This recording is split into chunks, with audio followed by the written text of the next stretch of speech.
Hey guys, it is Saturday here in West Virginia, and we're going to do another Silvia Saturday. And I did not realize I was accumulating this many of them. This is going to be the 8th Silvia in my collection.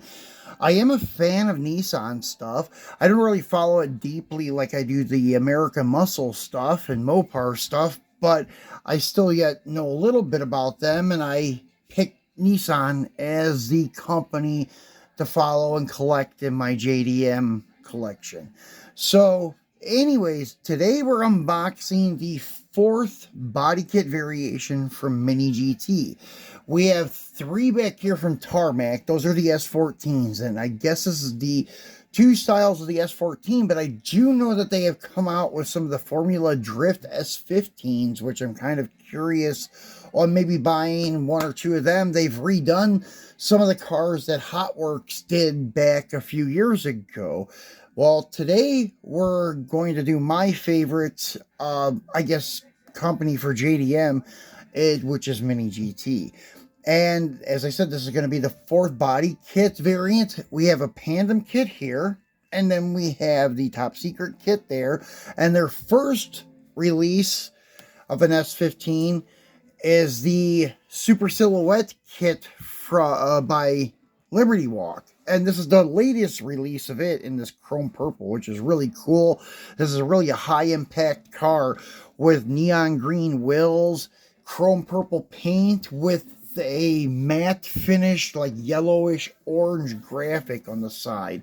So really an eye-catching car. So anyways, today what we're taking a look at is the D-Max S15, which is pretty cool. Some of the body lines now really resemble an R34, in my opinion, with this D-Max kit. The wheels I could take or leave, but the kit and the car and the color I do like. But the wheels, I could have went with maybe 6-spoke or something like that, or a 5-spoke, or like they're running on the Tarmac S14. Or this 5-spoke that's on the S15 from Mini GT, or even the Top Secret wheel would have been better than these. I don't know why I'm not a big fan of these wheels. They don't look too bad. But as I said, they're not my favorite. But anyways, the car itself is badass looking. As you can see, they do an art print picture here in front of like a 7-Eleven store. And you can see Mini GT, Miho exclusives, and limited one of 8,160, scale 164. And I believe that these are going to be released in the international box, so they probably made upwards of 20,000 of this model, but only 8,000 and so in the Miho packaging. So on the back side, this is one of the newer releases. So on the back, they cut out the cardboard so you could see the TSM sticker on the box. You can see the Nissan licensing, the TSM licensing, and then your UPC code, and it says that you have a Nissan Silvia S15 D-Max metallic orange right-hand drive. And I'm not sure if they're going to be able to make this car in left-hand, not be able, but if they're going to actually launch this car in a left-hand.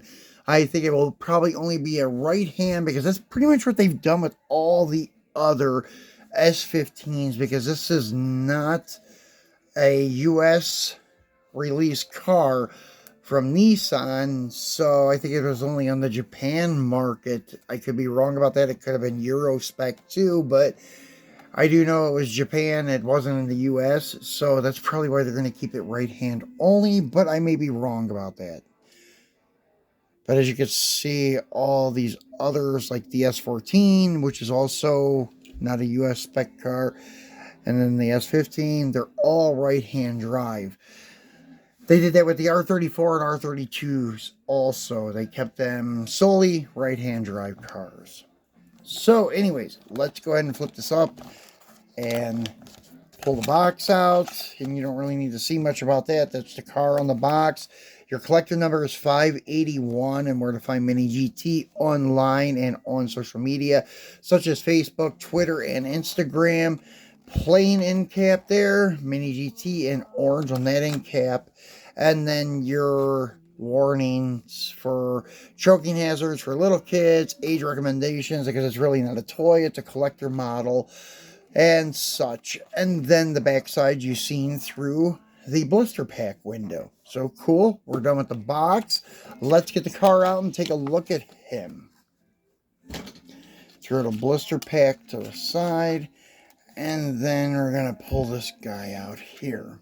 And you can see how far the wide body is from the original body by the original door, how it looks like it's sunken in to the front fender and quarter panel. So pretty cool. Probably maybe like a 3 or 4 inch flare on the front and maybe 5 or 6 on the rear. And this is kind of a cool kit. That's one thing that I was mentioning about on the R33 from Kaido House, that this isn't a riveted on kit. It's actually a flared body panel. The front fenders are totally new.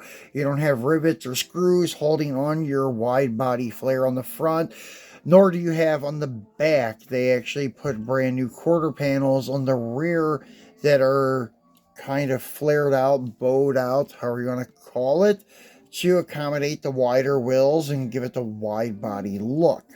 So pretty cool. And then they have, I guess this is carbon fiber side skirts and some kind of, like, I don't know how to even call, like inverted, like scoops or air intakes, but it's kind of reversed to the rear, just kind of more for aesthetics than anything. I don't think it's anything functional, which looks pretty cool. Then they have that on the front fender also, and then flipping it around, I don't know why, just now it kind of gives me that R34 feel, still kind of a little bit more squished down and then the R34, but it's still, in my opinion, kind of has that R34 look. Maybe it's because of the rear quarters, how they bow out like an R34, and that body line now up here by the B pillar.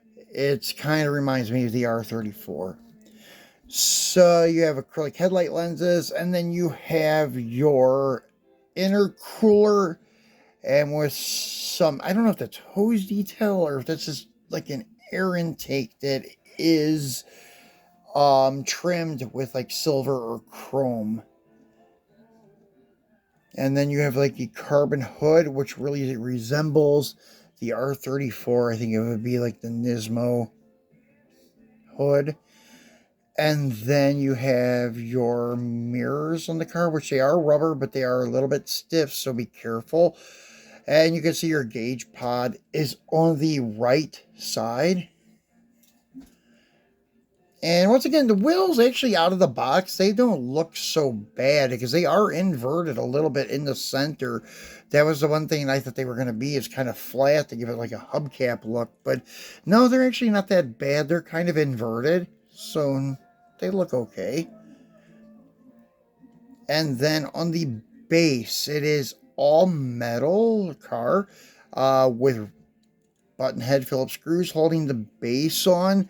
And that's how Mini GT does all of their cars. And I was just going to kind of flip it over and compare it to like the Top Secret base. And it's similar, but I still think each like body kit has its own base. And looking at the Pandem, definitely it is a one-off base for the Pandem. And then the Super Silhouette, same thing. It's a one-off chassis. The only one that may be a little bit universal would be the Top Secret and the D-Max, but I don't think so. I think the Top Secret is a little bit narrower than the D-Max. So, very cool piece. And we're going to set him down here with these other guys. And now we have 8 Silvias in the Nissan collection. And that is your 4 body kit variants from Mini GT so far. I can't wait to see what else they come up with later on, or the other color and wheel variants and such that may come up for Top Secret and the D-Max.